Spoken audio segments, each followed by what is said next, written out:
Good morning, everybody. It is day 4, and today's Food for the Soul Daily Devotional wanted to go over two things. One was the love that God has for us, and I want to continue and show you the prayer of someone who was going through a pretty hard time because he didn't want to do what God told him to do. So we're going to go over his prayer since we've been talking about prayer. Those who have been waking up, awesome job. Those who have been sleeping, well, I strongly suggest you try to make the greatest effort that you can to try to wake up to pray, whether it's with me or on your own. It's beautiful to know that when we set aside a little time for him, he doesn't stay with nothing. He always returns everything back to us in a way that's, it's amazing. From blessing our lives to blessing our day, to knowing that when we give that little bit of time to him, he says, okay, all right, here you go. He always multiplies it and makes it in a way that we can't begin to imagine how the blessings that he has provided us already. Well, let me get started. So I want to get started. So it's Psalms 143:8. Let me hear of your unfailing love each morning, for I am trusting you. Show me where to walk, for I will give you myself to you. It says, for I will give myself to you. So I will give myself to you. The person we're going to be reading about today is Jonah. And if Jonah would have had this simple prayer in the morning, and he had trusted, okay, where it says right here, it says, show me where to walk, he would have gone through all this trouble, and he would have been he would have never had to pray this prayer either, and never suffered through what he suffered through, being in the belly of the fish. Because if he would have trusted God, if we would have trusted and told him, hey, God, show me where to walk, he wouldn't have walked in the opposite direction. So some of us need to understand that waking up in the morning and asking God for guidance, it's telling God, where do you want me to go to? Where do you want me to walk?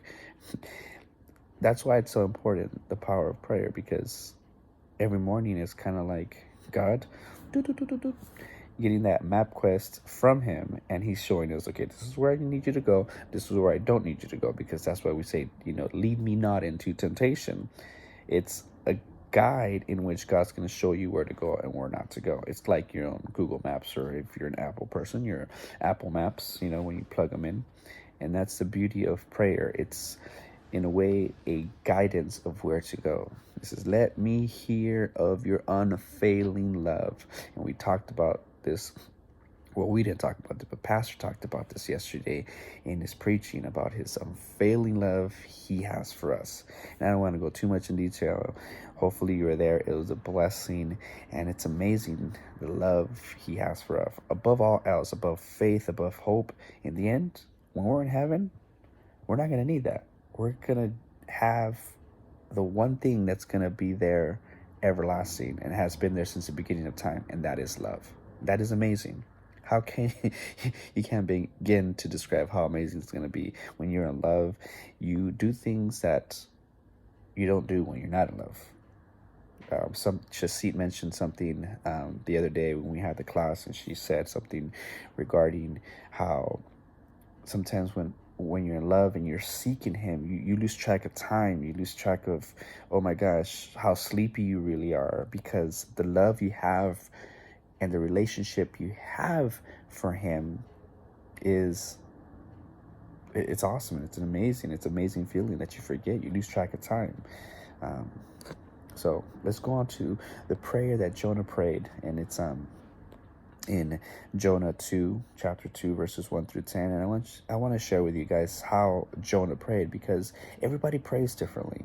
And if you would have probably had this prayer that I talked about, this simple, guide me, and I want to trust you and show me where to walk. He wouldn't have had to have, gone in the belly of the fish. You just imagine how gross it must have been in there, how stinky it is, Um, I could just only begin to just a glimpse of an imagination of how bad it was in there.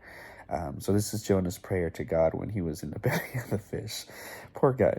It says, then Jonah prayed to his God from the belly of the fish. He prayed, in trouble, deep trouble, I pray to God. He answered me from the belly of the grave. I cried, help. You heard my cry. You threw me into the ocean, stepped into a watery grave. With ocean waves, ocean breakers crashing over me, I said, I've been thrown away, thrown out of your sight. I'll never again lay eyes on your holy temple. Oceans gripped me by my throat. By the ancient abyss grabbed me and held tight. My head was all tangled in seaweed, all the bottom at the bottom of the sea where the mountains take root. I was as far down as the body can go, and the gates were slamming shut behind me forever. Yet you pulled me up from that grave alive, oh God, my God. When my life was slipping away, I remembered, God. Life was slipping away, I remembered, God, and my prayer got through to you, made it all the way to your holy temple. Those who worship hollow gods, God frauds, walk away from their only true love. But I'm worshiping you, God, calling out in thanksgiving. And I'll do what I promised I'll do. Salvation belongs to God. Then God spoke to the fish, and it vomited up Jonah on the seashore. I mean, there's not much explanation there. It says that how he felt, how his cry out to him, like, God, please, like, he was thankful what he did as well for spitting him out. But you could see it says, I am worshiping you, God, calling out in thanksgiving, and I'll do what I promised I'll do. Another thing he mentioned that we were talking earlier, something beautiful that he said is that it says walk away from their only true love. He had walked away from his only true love. He knew what true love was, but he walked away from it. And some of us know what our true love is, and we walk away from it. No, we're probably not thrown in the belly of the fish. God forbid that ever happened to any of us. But please understand, don't walk away from God's true love, or your only true love, which is our Father in heaven, who had given everything for us, who gave his son on the cross to die for us. Keep that in mind. Don't walk away from true love. Okay, I'm not talking about the guy or the girl that you like or have a crush on. No, don't walk away from your true love, which is God. Let your first love be him above all else, because what love is between another person, it's not the same love that he can show us. Because once we understand that true love, then we would understand how to have a true relationship with other people. Let's have a relationship with him first, with our Father in heaven, who has given us everything and who can show us where to go and where not to go, who can lead us not into temptation. Love you guys. God bless you. Bye.